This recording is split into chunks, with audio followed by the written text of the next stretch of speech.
Well, day 4, we're at the end.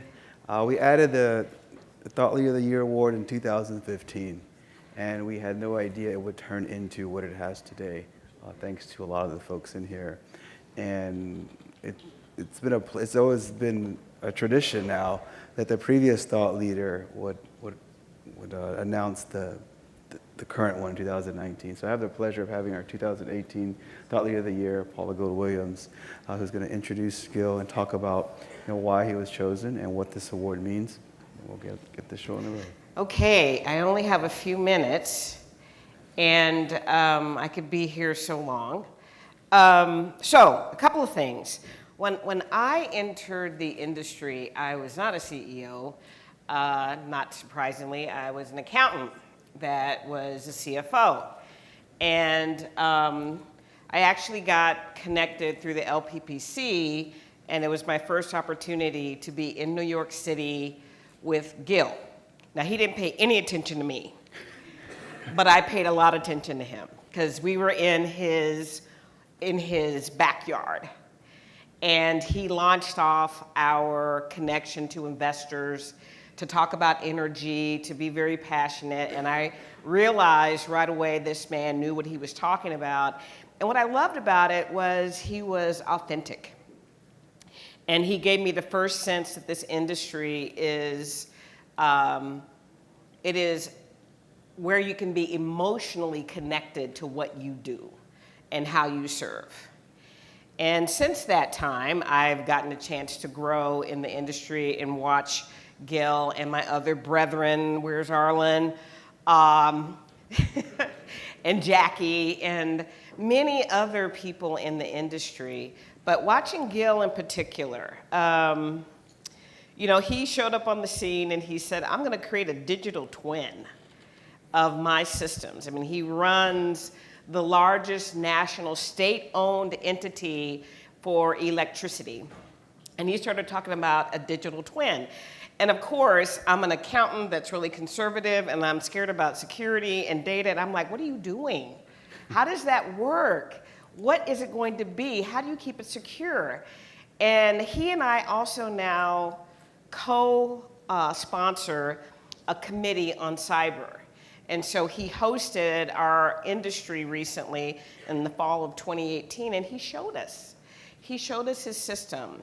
And not only did he show us this wonderful facility that he had, he also let us talk to his employees. And that's also what I love about him. He leads technically, he leads with a knowledge in the industry, but he leads with a passion for people. And so he just stood back and let people who had been at one time running power plants that were now in this big system, designing, monitoring, thinking about the future, and encouraging new people to create applications and all kinds of solutions. And he had the confidence to let them do that. And the other big thing I want to talk about is, again, it doesn't stop at where you provide service. Municipal entities have a defined service territory. And so you think very much about where you serve in your community. But I remember also last year talking to Gil about helping Puerto Rico.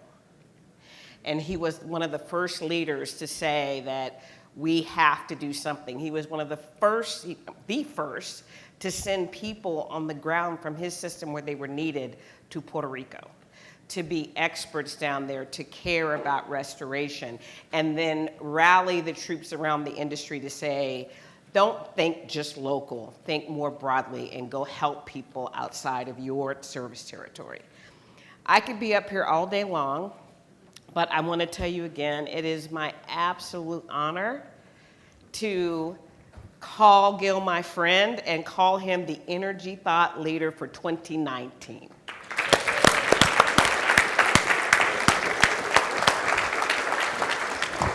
Thank you, Rob.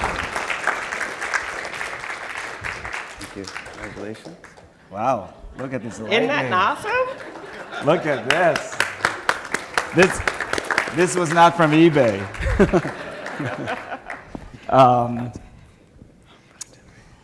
I would like to thank ETS and Z Prime for this honor. They run the coolest and the hippest energy events in our industry, right? Shout out. While keeping it really substantive. I am humbled to follow on the footsteps of the previous winners, Dr. Masood Amin, Doyle Benaby, my friend, my other good friend, Ann Pramajori, and of course, one of my besties, Paula.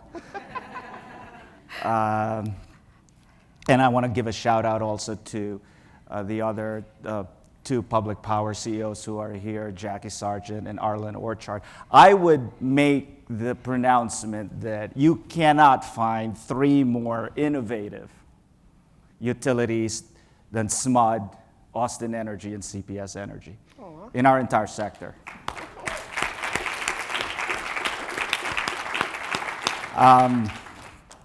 I accept this award on behalf of the employees of NYPA. They really do all the hard work and the heavy lifting. Our board, none of the things we're doing would be possible without their support. John Comel, who's the chairman of our board. And of course, most importantly, the governor of New York, Andrew Cuomo. He believes and inspires a shared vision that climate change is one of the biggest, if not the biggest, challenge of our generation. And he has set very aggressive goals to meet that challenge, whether it's renewable energy, reduction in greenhouse gas emissions, offshore wind, battery, solar, wind, all across the board, nation-leading goals that now we have to strive and meet. And NYPA is one of those entities in New York that is charged to meet that goal. So everything that we do at NYPA, our North Star is how do we respond to the climate change initiative. The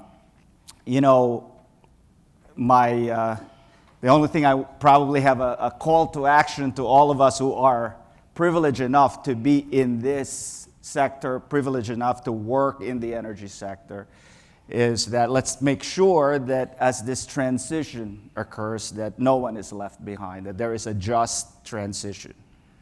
So people who are most vulnerable to climate change, low income, middle income people of color mostly, who are going to be impacted by climate change, well, let's make sure that they are not left behind as we go through this transformation. And let's all be guided by that old saying that we do not inherit the earth from our ancestors, we borrow it from our children. And so as we all work together, collaborate to develop solutions, policy solutions, regulatory solutions, legislative solutions, technology solutions, let's make a pledge that if it's not for all, then it's not for us. Thank you very much.